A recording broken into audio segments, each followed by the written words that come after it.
Hybrid वार का मसला ये होता है कि थोड़े वक्त में बड़ा मकसद हासिल करना।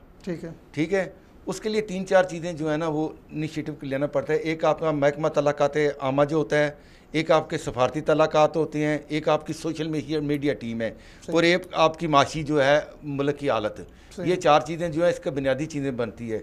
आजकल का ये दौर है, उसको ये पता है कि दोनों एटमी ममालिक हैं, और जो ये एटमी बम हैं ये दरअसल इस्तेमाल करने के लिए नहीं, ये जंग को रोकने के लिए बनाए गए हैं। तो इसलिए अब वो जंगें जो है रवायती कन्वेंशन वार नहीं है कि जी लॉन्ग टर्म जंग होगी 15 दिन 28 दिन या 3 महीने के। अब ये होते हैं कि छोटा हदाफ, छोटा मकसद, बड़ा मकसद, छोटा अपना मकसद के लिए जो है ना शॉर्ट टाइम में बड़ा मकसद हासिल करके चले जाना। ठीक है, तो इसी तरह उसने ये कोशिश की इंतखाब के अंदर। उसने अभी इनका इंडिया का इंतखाब हो रहा है 11 अप्रैल को, तो उससे पहले ये मोदी ने ये एक अछूत हरकत की थी कि अभी वो उनके जो साबिक फौजी थे जिनको खाना न मिलने पे शिकायत हुई थी, तेज बहादुर, उन्होंने मोदी के खिलाफ इलेक्शन लड़ने का ऐलान कर दिया। ये इसी तरह होगा और भी कई लड़ेंगे। असल में उसने तो अपना वोट बैंक बढ़ाने के लिए किया ना, तो ये उसके अभी वो जो लास्ट सर्वे आया है कि ये जो 27 अपना फरवरी को जो हुआ है अपना हमला, उसके अंदर उसका वोट बैंक जो है वो 17% डाउन हो गया है।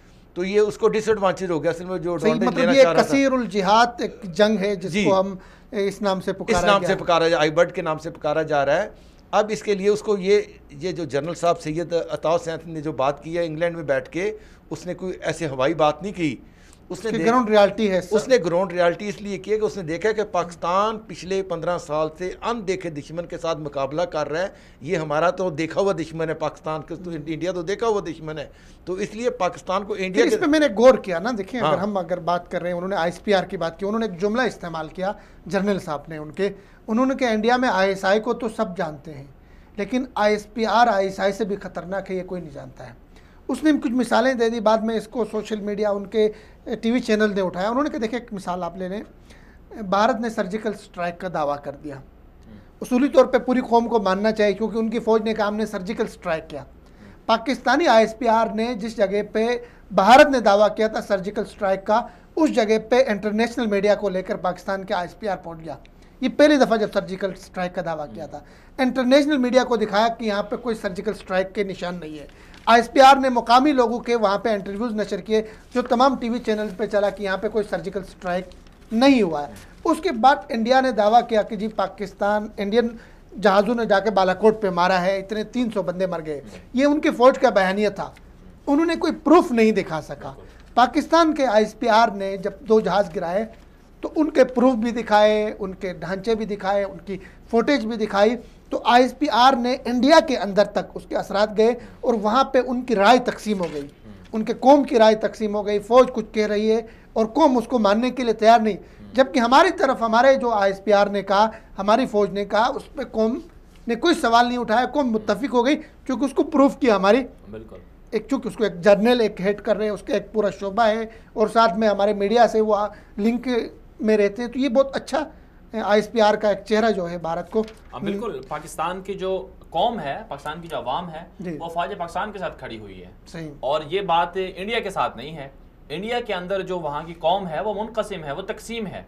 यानी कि आप 22 से 25 करोड़ मुसलमानों को ले लें तो मुसलमान क्या इंडियन फ़ौज के साथ खड़े हुए हैं। उनको पता है कि यही फौजी जो हैं जब हम पर हिंदू इंतहा पसंद जुल्म करते हैं तो ये फौज हमें नहीं बचाती है, तो वो किस तरह से उनका साथ देगी। जो सिख वहां पर बसते हैं तो सिख क्या अपनी फौज के साथ खड़े हुए हैं। सिखों को पता है कि हम पर कितने जुल्म होते हैं, हमारा जो हुकूक है, हमारी जो आज़ादी की तहरीक है उसको ये लोग दबाए हुए हैं। और फिर सिखों को यही पता है कि करतारपुर खोला गया और ये यही फौज है, यही हुकूमत है जो हमें दबा रही है। तो यानी कहने का मतलब ये है कि अगर 1 अरब 20-25 करोड़ इंडियन लोग हैं तो वो सारी की सारी अपनी उसके साथ फौज के साथ नहीं खड़ी है। इसके मुकाबले में पाकिस्तान के अंदर जब कभी ऐसा वाकया होता है तो पाकिस्तान के तमाम सियासी पार्टियां बावजूद इसके लेकिन यहाँ पे उन लिबरल्स के लिए भी एक पैगाम है जो कहते थे जी ISPR तराने जारी करता रहता है, ISPR ये करता है वो करता है, ये जज्बा अपने कौम को मुत्तहिद रखने के लिए। दुश्मन ने तारीफ किया ISPR के किरदार की, उसके प्रोफेशनलिज्म की। तो यहाँ पे साथ साथ हमारे जो मीडिया की जिम्मेदारी जंग में बनती है, बड़ी अहम जिम्मेदारी, जिस तरह भट्ट साहब ने भी वाज़ेह किया कि इसमें एक जो है एक शोबा है जिसको हम कहते हैं जी साइबर जंग, और इसमें लड़ी जाती है। तो इसमें हर पाकिस्तानी को फौज का सिपाही बनना होगा, हर पाकिस्तानी को। बिल्कुल कुछ लोग हैं जो पाकिस्तानी कौम को सोशल मीडिया के प्लेटफॉर्म पर डिट्रैक्ट करने की कोशिश कर रहे हैं।